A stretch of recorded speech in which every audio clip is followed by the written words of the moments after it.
Chapter 3, Shadowboxing in Between Studying and School.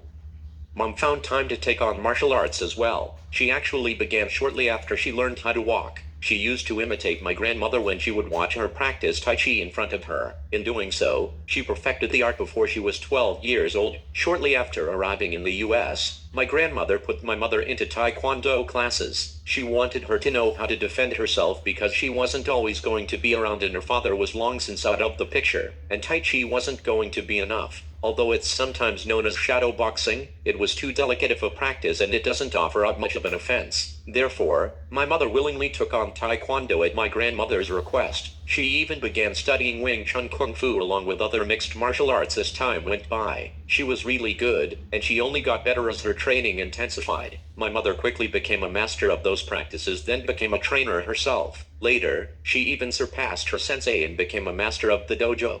She was always his best student, which he held in high regard, so when he passed away, he left the dojo in her name. A few years later, mixed martial arts became very popular worldwide. That was all due to the rise of the Ultimate Fighting Championship, which focused on mixed martial arts fighters. It wasn't long after that my mother expanded her teachings and went on to meet my father. My parents spent a lot of time training together, which never made much sense to me. Seeing as though my father was a lot bigger than my mom was, I could never understand how she could have been his trainer. He had to be at least 100 pounds heavier than her, but she would still manage to beat him. No matter how much he improved, it was always clear that she was holding back. However, my father did have deadly tactics that were forbidden in tournaments and their rules. Those limitations would balance the odds in his favor should he ever need to use them. Thankfully, he never did. It wasn't until my father taught me those techniques that I unknowingly used them in a competition. I was then forbidden to partake in any more tournaments. I was too young to know how to separate the different styles of fighting.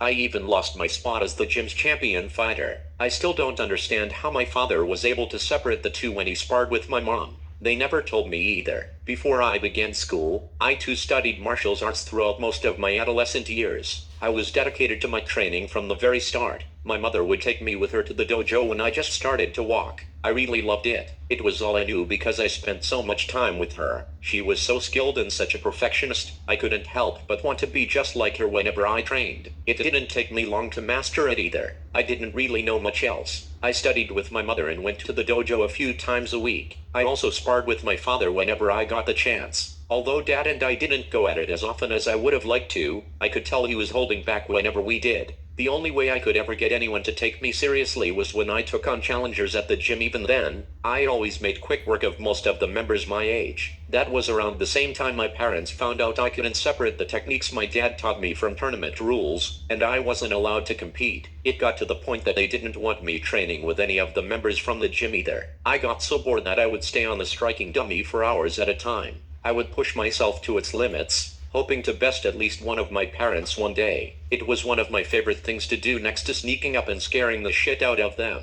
There weren't many things I could beat them at. I often had to use the element of surprise. Stealth was the only tactic I had in my arsenal that I could use to get the upper hand on them. I was so small and quiet, it was my only advantage. I slowly perfected the art by being nosy and trying to sneak out of the house to play with my friends after being told not to. I would sneak around, trying to gather information from my parents when they were talking to each other or if they were on the phone in another room too. I would hope to find out what their plans and arrangements were so I could work around them. All the same, nothing worked better than putting on my headphones without volume because they didn't know I was listening when I was just feet away. It didn't take much practice at all. It was just something I did when I would hear them whispering in another room.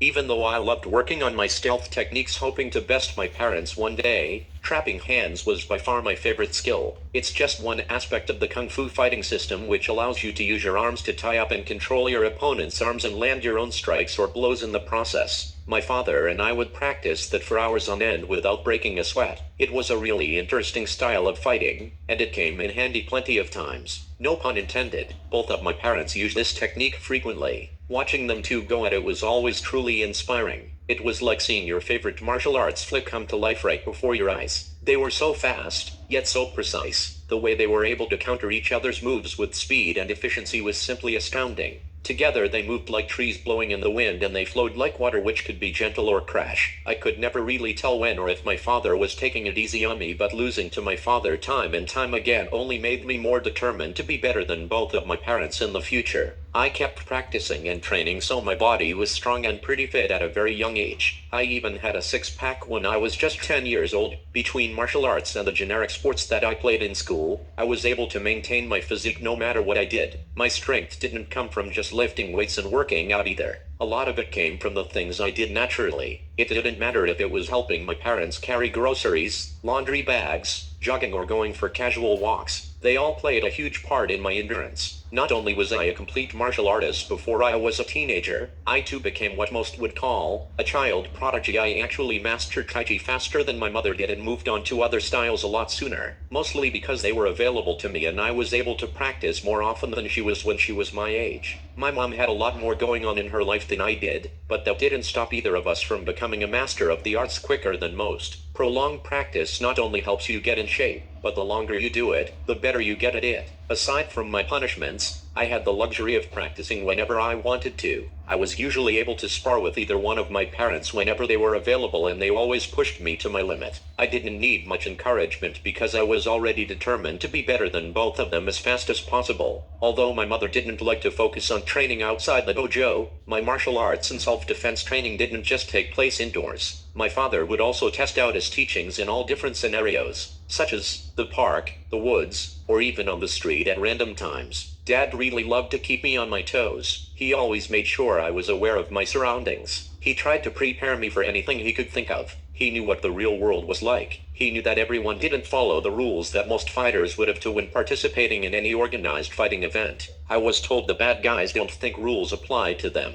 The people who follow rules are weak and pathetic. To them, you are nothing but prey, and that mindset enabled me to develop the primal instincts of an apex, should I ever find myself in a threatening situation. I was taught life is only worth whatever an aggressor can take from you. It could be as much a watch or as little as an empty wallet. Predators only see people as a means to an end, and they usually look for a strategic advantage over their victims. It could be their position, sometimes it's with a weapon or even in numbers. Regardless, they always look for superiority in ways they can dominate their victims. My father taught me how to take those same ideas, flip them and turn them around. You can do so by looking for any advantage an aggressor may have. It could be spatial positioning or locations, which are very important because they can highlight the weaknesses in your attacker immediately. When facing a person who is acting in a violent or in an aggressive manner, one of the things you need to do is find whatever strategic advantage you can within the environment. This is when you need to start thinking outside of the box the attacker has placed you in. Metaphorically speaking, you have to outbat the bad guys, even if it means not playing fair because criminals don't follow any set of rules whatsoever. That was something my mother never really understood. She mostly followed tournament rules and regulations, while my father wrestled with reality. My father showed me how to look for a vulnerability in anyone and everyone,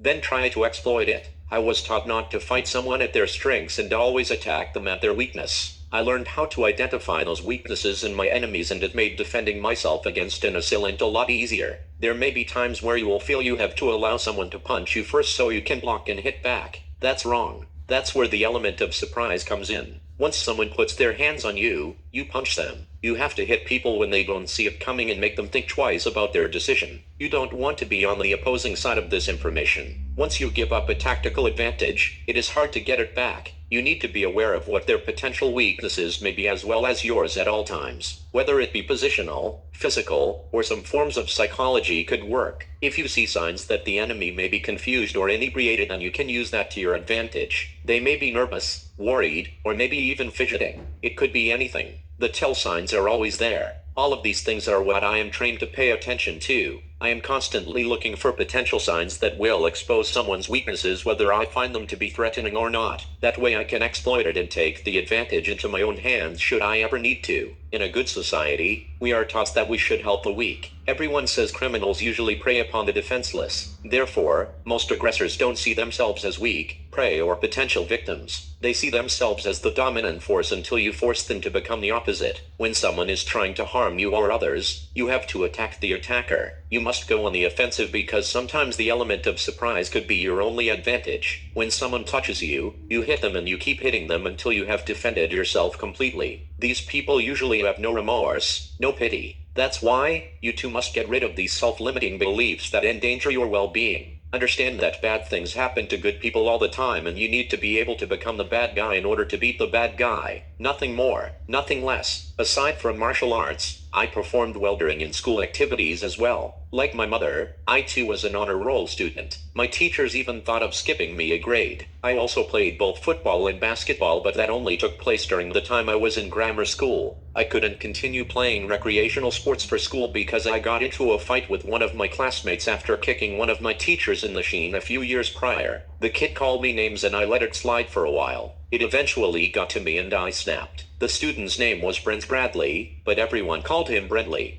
He was an African American just like me and many other students, except he was born with vitiligo. He had a pale white pigmentation covering random parts of his body, which subjected him to an excessive amount of verbal abuse that usually comes from undisciplined adolescents. Still, Brentley was very popular. Certainly more popular than I was if you asked me. He even had the prettiest girlfriend in our grade, maybe in the entire school. Even his birthmarks were pretty badass, to be honest. The visible parts covered most of his forehead and the better portion of his left eye. Rumor had it that all the girls loved it. That's why I never understood why he would get so offended by the jokes the other kids would make. That only lasted until everyone found out that I wasn't just African American, I was also Vietnamese. That's when Brentley began to pick on me. He picked at that in order to deflect and take the attention off of himself when the kids would tease him. I went to a pretty diverse school, but it seemed like everyone had band together and picked on me. I could only assume it was because I was mixed all of a sudden. I just wore it like armor so it wouldn't hurt me. I had a lot of self-control and Bradley was bigger than most of us. It took me a while to embrace my heritage because my peers made it so difficult. I was young and I didn't know how else to react because I spent most of my time around respectful adults. That wasn't the first time I defended myself either. Due to my history of violence, I was expelled from school after that incident.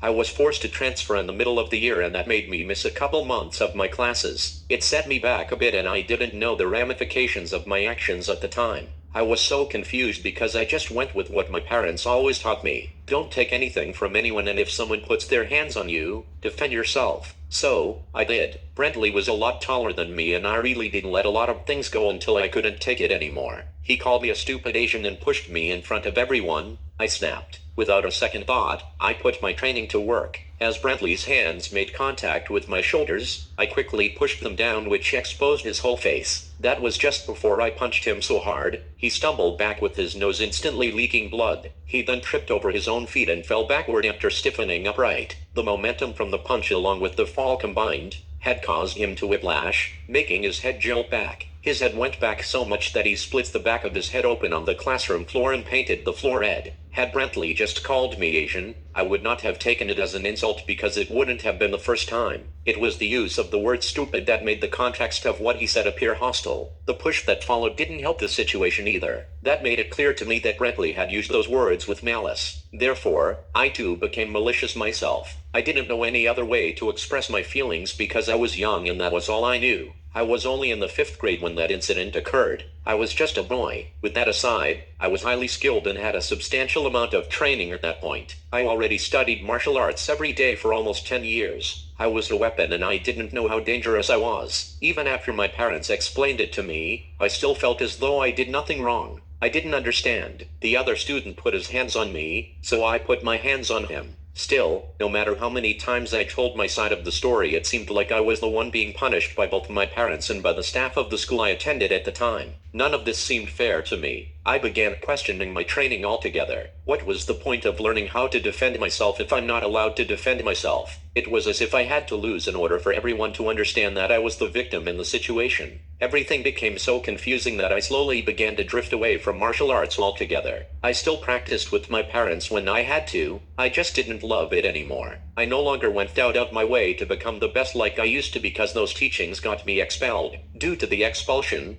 I wasn't allowed to play sports for my new school either. For that reason alone, I slowly turned toward extreme recreational activities like biking and rollerblading. I wound up picking up a lot of other hobbies and interests as I made new friends. I didn't want to at first, but I started meeting more people. Then I started slacking off with my schoolwork. I was still one of the highest achievers in my class. I just wasn't getting the grades that I did in grammar school, mainly because I didn't need good grades to participate in my new hobbies, biking and aggressive inline skating. I actually turned out to like them a lot more. They helped me get over to the other side of town where my new friends had lived. I mostly liked rollerblading because I could grab onto a bus and skitch all the way across town. However, biking was a lot faster when there was traffic. Despite the fact that they were a useful source of transportation, the extreme allowed me to challenge myself without needing a team to rely on. Similar to martial arts, most of the kids from my new school already knew who I was, even after attending a different school. That's because I was usually the MVP of the team that I played for. When my new classmates found out why I wasn't allowed to play for their school team, I became one of the most talked about kids in school. Shortly after my newfound friends found out the reason behind my expulsion, everyone started calling me Nox.